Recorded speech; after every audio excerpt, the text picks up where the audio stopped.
আমরা টাকা পয়সা গাড়ি বাড়ি নিয়ে ব্যস্ত রয়েছি।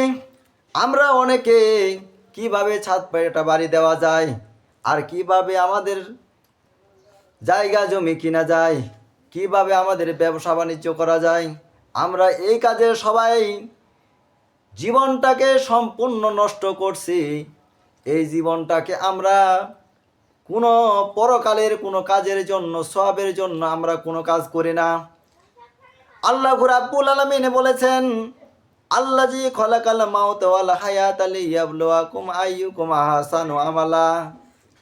আল্লাহ তোমাদের মরণ ও জীবন দিয়েছেন যেন তোমাদেরকে পরীক্ষা করতে পারেন তোমাদের মধ্যে কে আমলে শ্রেষ্ঠ।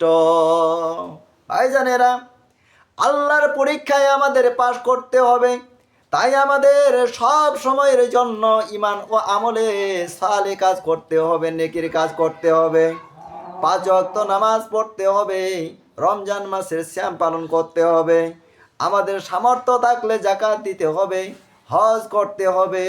জীবনে যত পারেন সত্য কথা বলবো, আমরা মিথ্যা কথা কোনোদিন বলবো না। জীবনের সমগ্র জীবনে আল্লাহর ইবাদতে কাটাইতে হবে। আল্লাহ রাব্বুল আলামিন রাজি হয়ে, খুশি হয়ে, আল্লাহ রাব্বুল আলামিন আমাদেরকে সে আমলের বিনিময়ে জান্নাত দিবেন।